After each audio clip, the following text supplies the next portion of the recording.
Nigga, the purple turtle, nigga, the stunner, nigga, you hear me? Me, Young Sam, nigga, we drop it exclusively. August 16th, you hear me? All platforms. That bitch gonna be stupid, dumb, retarded, crazy. The best shit you niggas done heard ever, nigga. And it's gonna be the platform for you boys to give it the program. Thanks, man. H-Time, stay down, nigga. Nigga, H-O-U-S-T-O-N, nigga, us, Houston versus everybody, you feel me? I feel T-Tone, nigga, Backstreets with Cole. Click that link, subscribe, nigga, or get that ass, Nah, So, even if a nigga, even if I see a nigga do some gangster shit, like, in order for me to portray that shit and put this shit to these lyrics, it's gonna be a connection somewhere amongst these streets. You know, half these niggas ain't the nigga that's the real nigga, you know, but they right with them. Or plugged in, you know. So. Man, Tone live on the back streets with your girl Cole, man. I appreciate y'all for coming through, man. Coming through, fuck with me, chopping it up, man. This home for him though, man. Let the streets know who he is, where you from, and what you got coming if you don't learn. Yeah, man, down for whatever Tone, man. You know, we right here on Acres Home, big block shit, man. I really grew up on Victory, but you know, hey, yeah, DFW World, you know, it's a concept I've been pushing. It's like just, you know, not necessarily taking an L for an answer, you know what I'm saying? Whatever you want, you can get, and wherever you see yourself at, you push to that bitch to this, the picture you paint and what you desire, you know what I'm saying? Man, We ain't had nothing. Okay. Tone, man, how did you get that abbreviation? What made you put that on there? Cause I think, if I'm not mistaken, you went by something else. Oh, well, actually, I went by T-Tone. Okay. Goddamn right. Like, the hood, the streets know me as Tone, or, you know what I'm saying, short for T-Tone. Okay. And, man, that was a time where, I'm gonna keep it real, the gangbang wave hit, you feel me? When I was in like the 8th or 9th grade and in these streets and we was younger, you had a choice, red, blue, or you, nigga. You know what I'm saying? And eventually I chose, nigga, I'm gonna make my own little gang of niggas. And I credit a nigga like Jay Stead and some niggas I went to Nimitz with. They had a clique, AMW, and Jay Stead and them had versatile cliques. You feel me? So I'm like, nigga, I'm gonna give me some down for whatever shit started. You know what I'm saying? So I was about 14, 15 with this shit. Cause you know what I'm saying? But nigga rapping. Shout out my nigga Pee Wee, boy, on God, man. We had a group called the Young Thug Boys. Young Thug Boy, what happened with you? I swear to God, cause we actually had got a song on Trey 100. Shout out Trey 100. A CD Trey did with some screw DJs. He put one of my tracks on there. Me, my nigga Pee Wee, my nigga Jamal, all Acres Home shit. But we had a group shit in 2003, 2002. Damn. I'm talking about performing, going to shows, doing shit. Had to record it, you know, off a computer. Okay. So, how long have you been doing your thing professionally? Shit, since I was 6. I opened up for the Fifth Ward Boys when I was 6 years old. Man, talk about it, Tom. Yeah, you feel me? Talk about it. How was that? How were you able to do that? Well, honestly, Trey 100, my blood brother, same mama, same daddy. And my mama could rap. But Trey was more of a pitch though, a marketable pitch. And then go inside what we were saying earlier. That little nigga Trey was street off the porch in the mix. But he still a bad motherfucker. He could rap, yo. So my mama was pushing, you know, pushing that line and trying to get on. So ultimately, I think that's probably the most valuable thing that ever happened to me. You feel me? Like Trey was being around your brother. You feel me? Yeah. So it was one of them times where I saw him saying he had a choice. He was like, "Hey Tom, you think you rap that rap I wrote you?" I'm like, "Hell yeah." He like, "All right, Mama Tom gonna rap too." Hey, nigga, International Ballroom. You feel me? Google this building. They knocked it down. 2,000 people. I rocked that bitch. Man, he told KB and Lil Flea was there. The Fifth Ward Boys was there. Jay Prince put up limo. Yeah, a bunch of, I'm talking about historical shit going on. Cause right there with little spark in the nigga like a motherfucker, my brother, you feel me? That's, man, shout out Big Bro again, man. Let the streets know who he is. Shit show, man, Trey 100. If you ain't heard, nigga, get familiar, you know what I'm saying? Trey 100 is like... Trey had probably one of the hardest verses on that Stoner Bread, by the way. Goddamn right. I try to get people who familiar with him would know that and shit like that, man. But that's good to have that influence, man. Anybody else like from the city that you like took a liking to for us music-wise? Shit, it's so many, man. I can go on and on, man, but like, damn, like honestly, the one person that right now I can just go to and listen to is probably my brother. Okay. You respect it. I feel that. Is my brother. Yeah. Trey 100. You know what I'm saying? I feel that, man. Niggas know that. They know that. Okay. And, you know.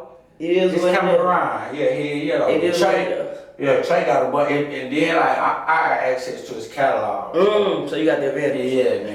Yeah, always. Man, the tape coming with Sam, man. Talk about a DF world. Yeah, look down for whatever world, man. It's that shit. What I realize is this too, you know, fucking with all the artists in the hood. You know what I'm saying? Even to, you know, scratching, fucking with Pro Tools and networking and, you know, rubbing shoulders. It's like, shit, you gotta be fierce in this motherfucking game. What? But this shit is really a translation of our country, man.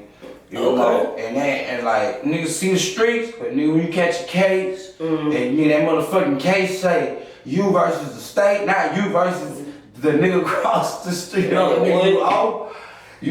get deep to you, like, you know, you ever notice like, damn, why this nigga got out when he got out? When he got out of jail, oh, that nigga took off. Oh, that nigga, cause the nigga, these people gotta damn near turn you back to a slave and realize, oh, this shit ain't just by popping, nigga. This shit by having your taxes right and penetrating nigga business game too.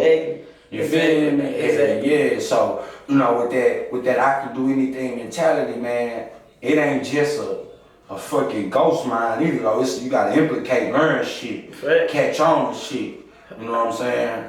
I feel it. Yeah. Do you think it's hard to break as an artist from the city, being that you born and raised in Houston? I think kinda, and you know, nah, I don't think so. I don't think it's hard to break from Houston technically. I don't, man. Okay. But I just think that it's underestimated. You know what I'm saying? At the point at what you're supposed to do to be, you know what I'm saying, maintain business wise. Once you understand business, this shit become more clear to you. And I myself ain't even 100%, you know, in that thing. I feel you know, 70% in that thing. In that facet, it's like, yeah, business a motherfucker. And when you understand business, you be like, hell yeah, why hell yeah, nigga can get on to Houston. You feel me? I feel it. Any advice you can get to the artists that's coming up in the city, being that you done been around certain people, you done been in the business meetings, you done been around labels, certain niggas, certain shit, just not disclosing too much. Any advice that you can get these artists that's coming up in the game? Like, drop your nuts, man. Drop your nuts and look, drop your nuts and then be this person, a people person though. Remember that, man. Nobody wanna fuck nobody that don't, you know, you got this vibe, you know. You feel me? You get cool with your people and drop your nuts. Hey bro, we gonna do the song with me? That bitch ain't jamming, let me know. I can't afford it, let me know. Okay. You feel me? For real, bro. You know what I'm saying? I feel it. I swear to God, man, drop your nuts. And when this shit get to coming back around full circle, you in the game of music, man. You feel me? And learn that business as much as you can, bro. I feel that. Where do you see yourself in the next 3 years, the whole brand? Oh man, a full-fledged running company, man. Okay, you feel me? And what I'm trying to do now is either refrain from, you know, technically working myself. This motherfucking engine gonna run myself. Or a nigga gonna power this bitch for me. You feel me? And I'ma cut you in. Which way you leaning towards, the more independent side, or you willing to take it and go to a label? Yeah, hell yeah, I'm willing to take and go to a label because I mean, at the end of the day, I've always been this person. I cut my pinky to save my hand, and seeing how far my people ain't off the marker. Like, yeah, I know I got a good enough catalog, bro, to spark an interest in my neighborhood and in my city, bro, to where it'll tear this shit the fuck up. Okay, you know what I'm saying? I feel it. If all that independent cap shit, you know what I'm saying? Cause like, niggas be like, I'm independent. Come on, like, so you ain't telling them about the nigga that's just got the bands behind him, or you know, like, because you can't go get that money too in this trap, man, and then still be trying to maintain like, you know, you can't. And this shit crazy. If you Google a lot of businesses, that startup money a motherfucker, and to hear people do what you call crowdfunding, man. These niggas got 15 million before their company started. You'll see why certain companies successful. But we in a business where we thinking shit. Niggas scared to put 1,500 and they see it. And they be jammed. But they want 1.5 mil for this shit. You got a fact. Point out. Right, so it's like, damn, somebody gonna have to sacrifice themselves and tell these niggas and give up the autopsy report. You feel me? Okay. Real shit. I feel that. Man, one thing I know is, when you real in the streets, all that shit will come back to you too. True. There's only so much you have. True. True, man. Speaking of the streets, man, the city as a whole, I'm not going to say north, south, this, and that. As a whole, has been taking some pretty tough L's as far as certain rappers, certain people, just period. Man, what's your thoughts or take on that? Man, it just... for one of my condolences to all the, you feel me? Facts. All the people that dropped, man. This shit ain't no game. Like, guard your body. That's all. And it's like... Is a rapper job dangerous? Hell yeah, you know, it can make your job more dangerous. Okay. You know. How more dangerous? You know, like technically, you know, I saw this in jail. They was like, you know, giving Cardi backlash about, you know, disrespecting Crips and her.